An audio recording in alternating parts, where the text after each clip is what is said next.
Hey Mama! Welcome to the Everwell Mama podcast, the place where we explore simple, sustainable, self-care and wellness strategies to help you feel your best while managing your busy life. I'm Siobhan Bingham, a holistic life and wellness coach here to guide you as we uncover practical tools that will actually stick, so you can enjoy self-care without the guilt trip. Whether you're a new listener or returning for more, I'm so glad you're here. Let's dive into the next step on your journey to becoming an Everwell Mama. Hey, how's it going? Today we're talking about the many hats of motherhood. I'm Siobhan Bingham. I am a mother, partner, a dog mom, a teacher, a holistic life and wellness coach, a master life coach, a rugby player, a homeowner, a gardener. You get it, right? I wear a lot of hats. And we're in an age where women are wearing more hats than ever before in history. And it's pretty overwhelming. Not only are these roles we're needing to fill, but they're done so often that they're becoming a part of our identity. I remember being in elementary school when I first realized the idea of hats. What about you? When did you first realize that you were wearing different hats or different roles in your life? When I was in elementary school, this was my first taste of the different roles we play in our lives, and it was my first taste of racism through microaggressions. I went to a pretty homogenous school, so there were a lot of straight-up white kids. By the time I graduated, so from grade 2 to grade 6, I can think of one other kid who was multiracial like me, and a handful of Asian students. That's it. And often, I would get a lot of questions about my hair. If it could be straight, how do I get my hair to curl like that? That kind of thing. I would also get questions about my ability to tan. And I would get a lot of questions about where Trinidad is and what even is that. And what are you questions? Most of the first questions came from my monoracial friends and classmates, but that last question came from everyone, including adults, which I always found to be really difficult to answer. What does that even mean, what are you? Cue the existential crisis, right? When I went to high school, there was a lot more diversity with 6 feeder schools all coming to this same high school. This was both a blessing and a curse. Because yay! There were other people who looked like me and understood that Trinidad is a country. But now there were even more people who saw me as other. I never fully fit in with the white kids, and I never fully fit in with the black kids. And so eventually, I just learned to use my hats. I would code switch not only in my language, but how I acted, the things I chose to speak about, and how I would avoid these questions and comments about not being blank enough. And I was very good at it. Adults would refer to me as a social chameleon because I could hang out with literally anyone in the school, any group, with no worries, because I learned to use my hats well. And I think this is also due to the fact that I'm an Enneagram 9, will not be rocking any boats, so I was always a positive addition to social groups. And once I got to university and later started working, I used this hat juggling skill to be able to make connections with others and to be able to be myself. It really helped me set the stage for the resilience I would need in motherhood, as well as my ability to put myself into others' shoes and my overall adaptability.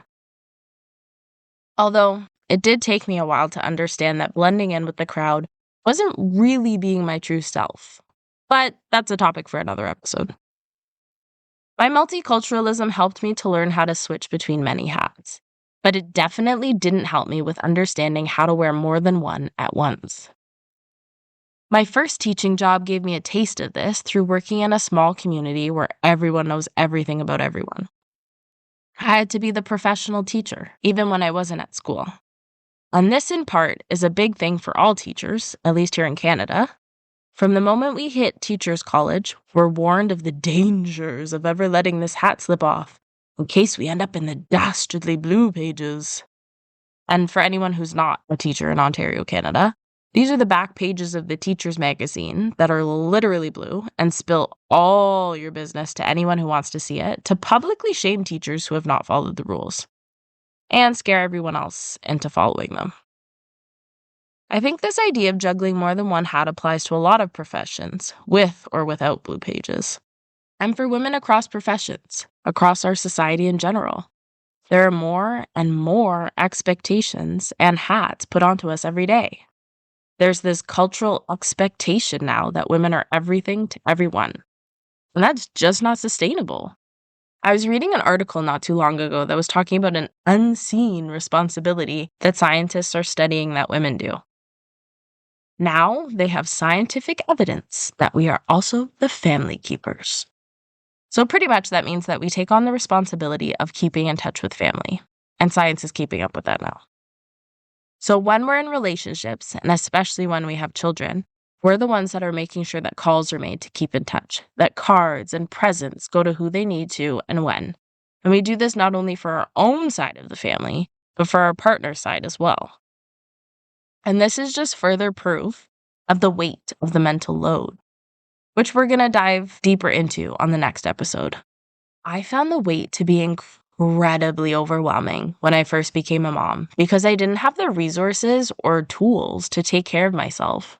And all these hats of responsibilities seemed to just fall so heavy on me. Like surface pressure from Encanto, you know? Watch as she buckles and bends but never breaks.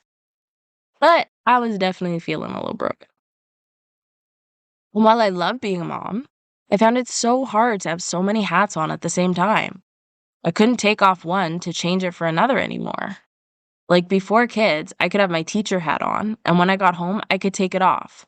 And I could just have my Siobhan hat on and just live my life. I could have my movie watcher hat on, or I could have my family time hat on when I called home. I could have my dog mom hat on when I took the dogs for a nice long hike. And obviously, this changed once I was a couple, but when you're with your partner, it's totally different in terms of the level of responsibility that you have for them. They're a grown adult, right? Like for me, he's a grown man. He can do it on his own. I don't have to be responsible for him. And I'm so fortunate that my partner is incredibly supportive and wonderful. But it doesn't stop the fact that when the baby cries for breast milk, I'm the one taking that responsibility on. And as a mom, you literally never take that mom hat off. You might add on your employee hat, or you might on your dog mom hat, or add on your gardener hat, but that mom hat is always on. And while this is a beautiful thing, I want to be very clear that no one is saying that motherhood isn't beautiful. But when the hat starts to get a little stuck because you've got so many on at the same time, that's when things feel really overwhelming and really heavy. And then it gets harder to take off the ones you need to in order to rest. I want you to really picture this. Picture you're wearing 2 or 3 hats, and you're trying to take off the one in the middle without touching the one at the top or the bottom. That's not going to be an easy task to do without removing another one. And this can have a really negative impact on women, depending on the levels of support you have and where you're at in your journey in caring for yourself as a mother. And the season you're in is going to change what strategies and tools you have at your disposal to care for yourself too. For example, pre-kids, I was hiking, baking, watching movies after work. As a working mom, I'm singing at the top of my lungs on the drive home, or taking time for me at the beginning of the day rather than the end. With the different seasons, the strategies are going to be different too. Hey mama, do you feel like you're running on empty, just trying to keep up with the day-to-day? I totally get it. Finding time for yourself can feel impossible. That's exactly why I created guilt-free energy hacks for working moms who are tired of being tired. A free, quick-access PDF filled with simple ideas to help you recharge without the guilt. Inside, you'll find 21 easy, realistic energy hacks organized by how much time you might need. One of them takes as little as 30 seconds. Whether you're at home, at work, or on the go, these strategies fit into your day so you can feel more energized and ready to tackle whatever gets thrown at you next. So if you're ready for a little more you time without sacrificing everything else, head down to the show notes to try them out for free. You deserve it, and I promise your energy will thank you.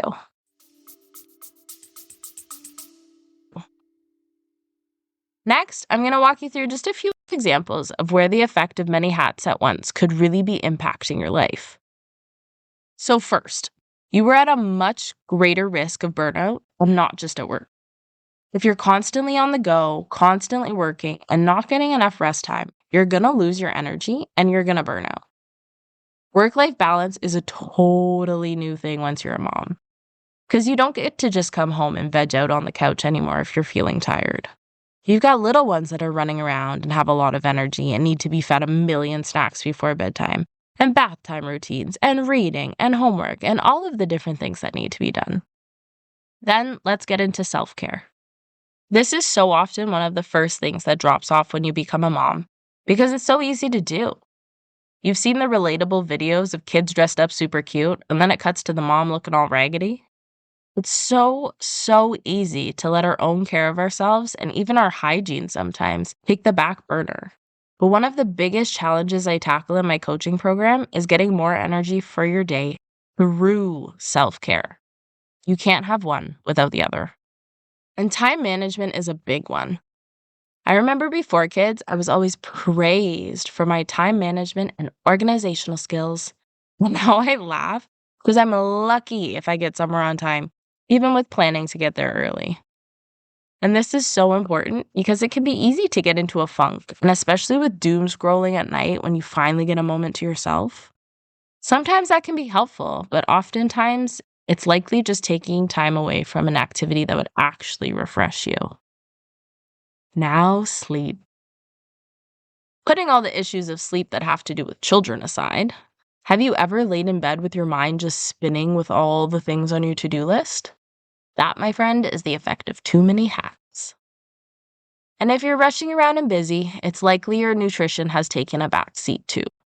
You're hungry, so you grab the first thing you see, or you eat the crusts and crumbs from your kids. I don't know about you, but I've definitely just inhaled goldfish crackers, chugged back juice or pop, just eaten whatever I could find while wrangling my little love bugs. Took me a good amount of time to figure out how to balance having more than one hat on at the same time, all the time. And of course, the key is to have some sort of harmony and balance in place. I say harmony and balance because a lot of people think that balance is this image of a scale that's perfectly in balance. But this is life. Nothing is ever going to be perfect. We can make a lot of progress for you, though, through small changes to make that up and down as the scale is moving to feel more like gentle waves rather than a raging sea. Balance does not mean you have to give equal amounts of yourself to everything. It means you're giving to the parts that mean the most to you and adjusting the rhythm depending on the day. For example, if I've had a heavy day at work, I'm doing low-key stuff at home, like coloring after school. Or if I'm feeling tired all around, I'm making adjustments and taking it easy on myself for not being my ideal self that day. I need you to take it easy on yourself too. These are big changes and will take some time to adjust to. Now, let's go back through each area to get some ideas for mini changes that can make a big impact. A small change for work-life balance could be taking the opportunity to reset after work and before you come home. So you're leaving the stress of work at work and you can start fresh with your kids at home. This reset could look like writing a brain dump of all the crap that happened today and anything you need to remember for tomorrow. Then seal that away until tomorrow. For self-care, you want to start to build habits in to give yourself a little extra love. I'm never going to tell you to take a day at the spa because that's not sustainable. It needs to be something that you can do most days, if not every day, and something that won't break the bank. For example, I got myself a nice eye cream now that I'm getting a little older, and I apply it really, really slowly. And this extra time, just for me, helps me to feel better. The trick here is that it doesn't have to be something big. So what's something that you could try today? Time management can be tricky, but it's so important. A small change you could maybe start with is to take a peek at your daily schedule. What do you do every day that you don't have to do? Now, could you do 1, 2, or 5 minutes less of that and use those minutes for you? For example, I used to spend a lot of time every day searching for the song I wanted to listen to based on my mood.